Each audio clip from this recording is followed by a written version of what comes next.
आज निर्वाचन प्रचार शेष दिन। यही शेष दिन में चांदबाली निर्वाचन मंडली अंतर्गत जड़दिया और नलगोहिरा समेत विभिन्न पंचायत रे बीजेपी राज्य सभापति मनमोहन सामल शताधिक कर्मी को नहीं प्रचार करछन्ति।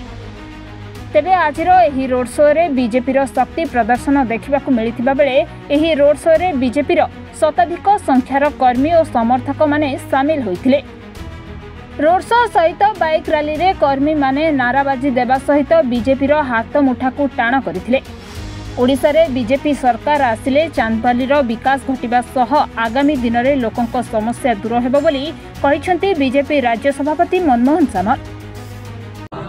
आज अंतिम दिन लोकंकर व्यापक जनसमर्थन प्राप्त होची। समस्त एकाकार होती। बीजेपी साधारण लोक निर्वाचन जो दायित्व नहीं सबुठु पहर दिन 2 दिन तले अमित शाह भद्रक जिला गस्त बहुत प्रभावित है।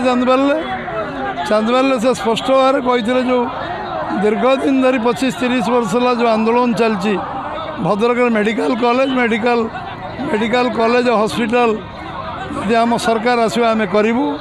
1-2 हूँ भद्रक कॉलेज को यूनिवर्सिटी मान्यता देवु एवं सबुठ बड़ कथा जे भद्रक जिले में जो मुख्य 3टी दाबी टेक्सटाइल पार्क टंका दिखाई काम होना धामनगर छकरे ये 3टी कथा कहीकि जा सारी आम चढ़दिया पंचायत नुहे आम निर्वाचन मंडल में मनमोहन भाई विपुल संख्या भोट रे जीतबे जहाँकि सारा ओडिशा ताको चिंता करिवो जे राज्य सभापति एते बड़ भोट जीति बोली एवं आमर मोदीजी को आह्वान क्रमे जो 400 पार आम अभिमन्यु भाई को अधिक भोट दे जययुक्त कराइबु।